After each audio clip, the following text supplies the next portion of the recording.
go to Dallas, Texas. Kay Bailey Hutchison is former a senator from that state and former U.S. permanent representative to NATO. Thank you for speaking with us here on France 24. Thank you, Paul. But glad to be here. I wish I had been at the summit. I love those summits. You love those summits. I want to ask you about that in a moment. But first, what we just hearing from the mood in Brussels today, a city you know well, this question of do you cater to Donald Trump, as was the case in The Hague, where they shortened the summit and everybody made sure to praise him plentifully? Or do you confront him? You heard there about how the European leaders are divided on how to handle the U.S. president at this juncture. What would your advice to them be? I think they are handling the president well. I think that the NATO summit was very successful. President Trump said that he was moved by what each country said and how they want the partnership with America. And I think the shock of the first administration has now become something where the heads of state are working with him in a way that both can understand and both can give and take in a collegial manner.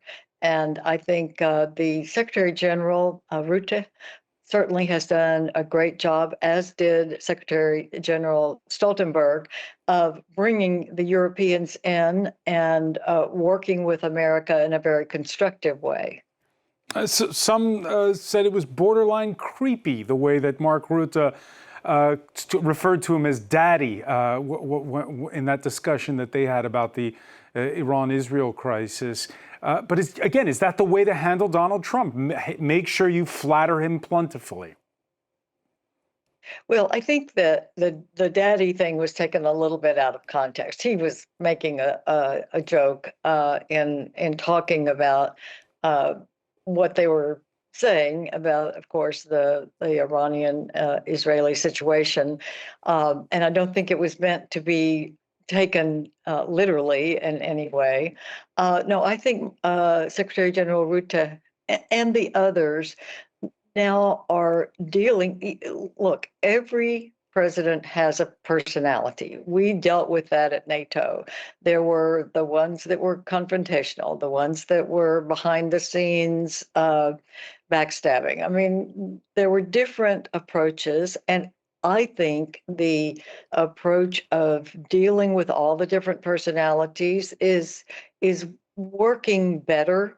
And I think that it is clear that President Trump wants to be the leader of NATO, wants to be a partner with all of the other countries. And I think that he's come around on that subject.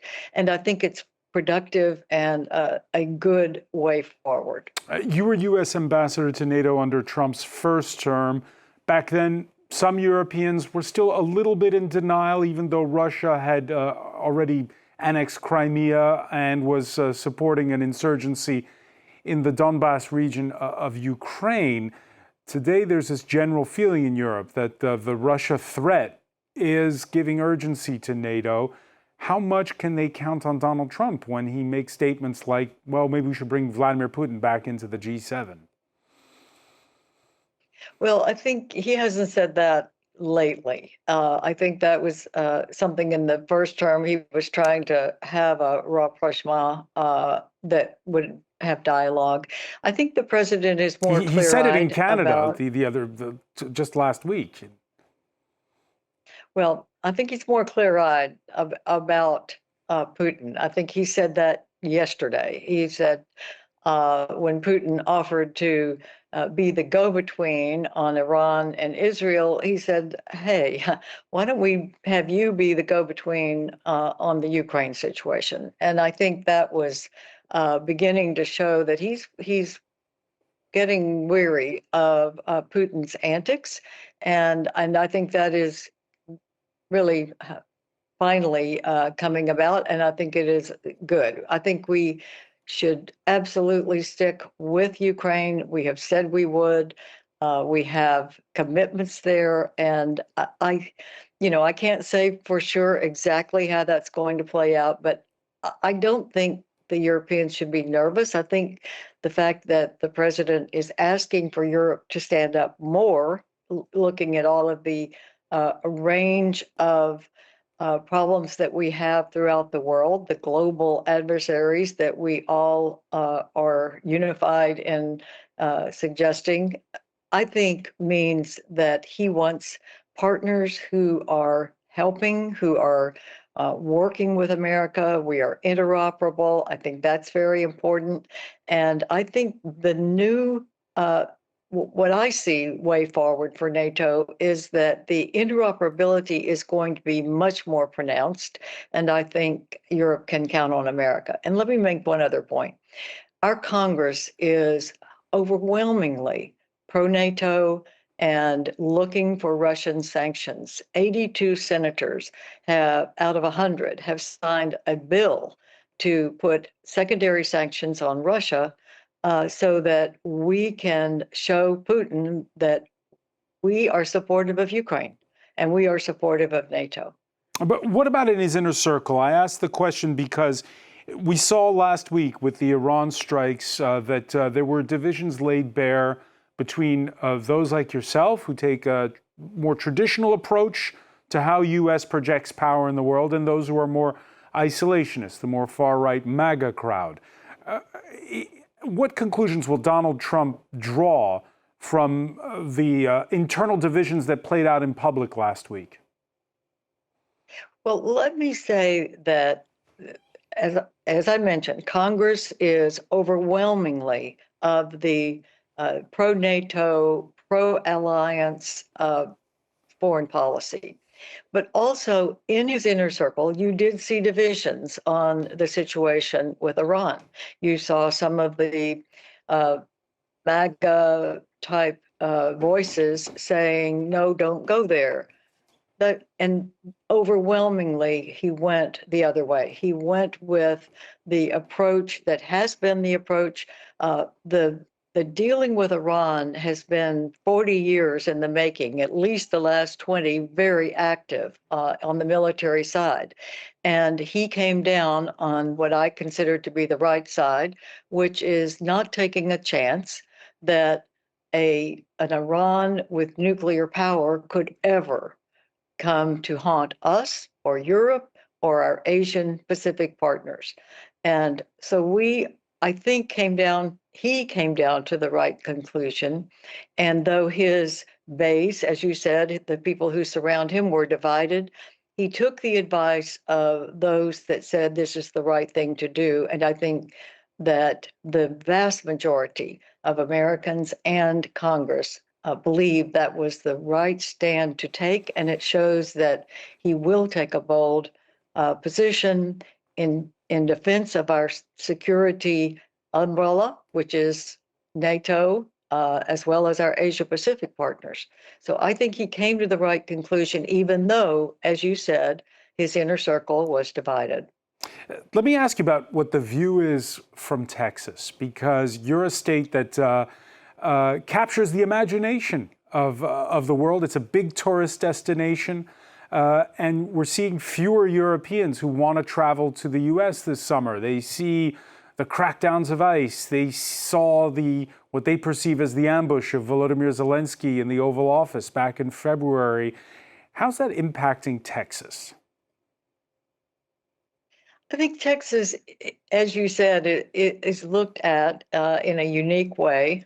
We are a can-do cowboy kind of mentality.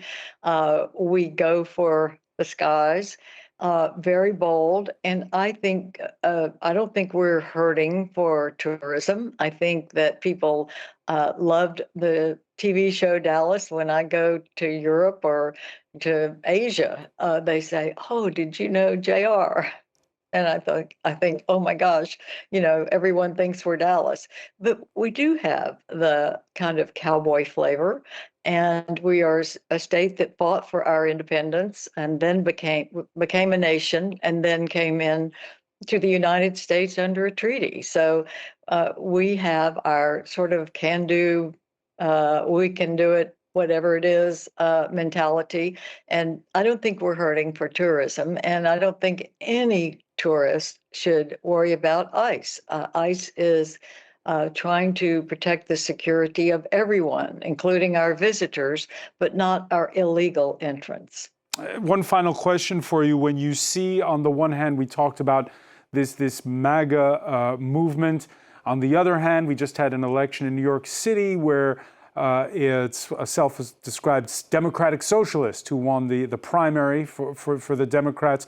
The politics seem to be getting more polarized than ever. Is there still room for the middle ground in America? That's a very valid question, and I think the answer is yes.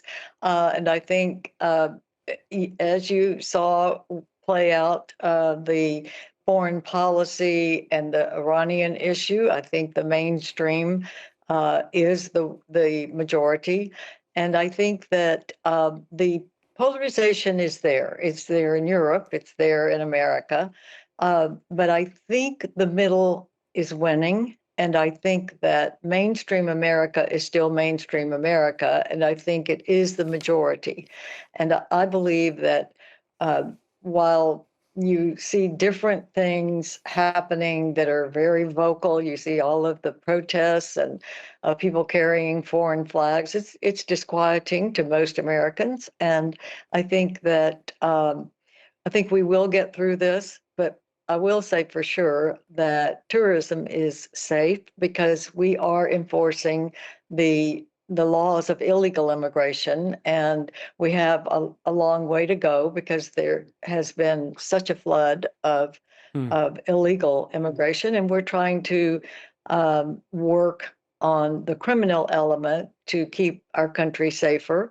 And I think now they are looking at potential terrorists that have not been vetted, potential countries that have terrorism backgrounds. So I think I think I'm positive about America coming back to what we have been in the past, and that is the leader of the free world, and also a country that wants to work with our allies, will be supportive of our allies. I think the president reaffirmed that. So I'm optimistic, but I think it was a fair question. Kay Bailey Hutchison, many thanks for being with us from Dallas, Texas. Oh, thank you for asking me.